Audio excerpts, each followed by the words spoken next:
Hey guys, hello again. 2015 Ford Fiesta. Yeah, Ford Fiesta. Needs an oil change. So what? Why do a video on an oil change? Well, for one, Eric up in South Maine did real well with one of them. That's not why I'm doing this one, no. I'm just not that good. I can't do an oil change video and win a contest. No, not unless maybe no, I'm not even saying say not unless I drop it off the lift, then I'll win something. Jinx it, right? No. Why am I filming this one? I guess as an example, as a case study. I'm curious. Apparently, this car's got this car's got 35,000 miles on it. It has my oil change sticker in the window, which is now faded to the point it's illegible, which historically tells me it's at least a year old. And when I looked up my records, it is very old. Like the last oil change I did that I have on record is at 5,000 miles, which is 30,000 miles ago and 3.5 years ago. So the thought is, well, maybe my software went screwy and I misplaced an invoice. Maybe she went somewhere else for an oil change. It's possible. So I asked her. She assured me, no, I'm the only one that touches the car, which made me very nervous. And I explained to her my concern. And here it is. And I'll back up. She actually came in for a battery because it was cranking slow, and that's when I noticed the oil change sticker. So here we are the next day, and we're going to do the oil change, and I'm curious what it looks like. And I guess this is the lesson is pay attention to the oil change stickers. I don't know, write stuff down. I usually send reminders out, little postcards that says, hey, your oil change is due. Probably ends up in the junk folder with all the other stuff, maybe, sometimes.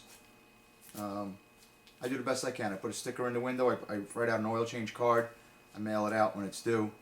And that's about the end. That's about the most I can do other than go and steal the car and do it, and I can't do that.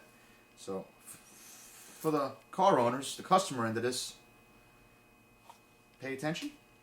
I don't know. I'm not sure what the answer is here. But this could go very bad. This is a pretty new car, and I hate for it to go bad. On the tech end of it, do the best you can, right? Make sure you put a current oil change sticker in the window, and if you send out reminders, that's cool too. But let's see what happens. I am going to check the oil level first. I'm curious. It is a quart low.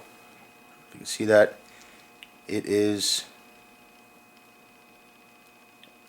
not sludge, but it definitely feels a little sticky.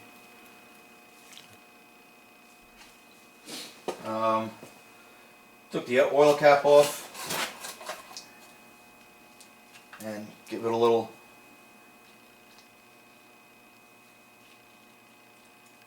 It's sticky. It's not sludge, at least not up here. And this is something I think Erico probably covered in his video. Before you do an oil change, I like to pull a dipstick to see if it's low, so that you know what to look for when it goes up in the air. I also like to take the cap off, so if it looks like it's got some sludge in it, I might consider running an engine flush through it and then drain it. That's just my thing. It's probably, I think it's a good practice. Open the hood first before you just put it up in the air and pull it. Also, this is the other, this would be the other quick tip. I haven't experienced it, but I've heard about it. You put the car up, if all you do is pull the car and put it up, drain the oil, change the filter, put it back down, and then the hood don't open because the latch is broke. I know guys that's happened to. And then they're like, I gotta put oil back in it. Or you open the hood and the dipstick's missing. Now you can fill it, but you can't check it. So all these little factors. Open the hood, pull the dipstick. I like to take the cap off, leave it right here or somewhere, which reminds me, hey dummy, put oil in it in case I get distracted, because that never happens. Okay, that's my tip. Okay.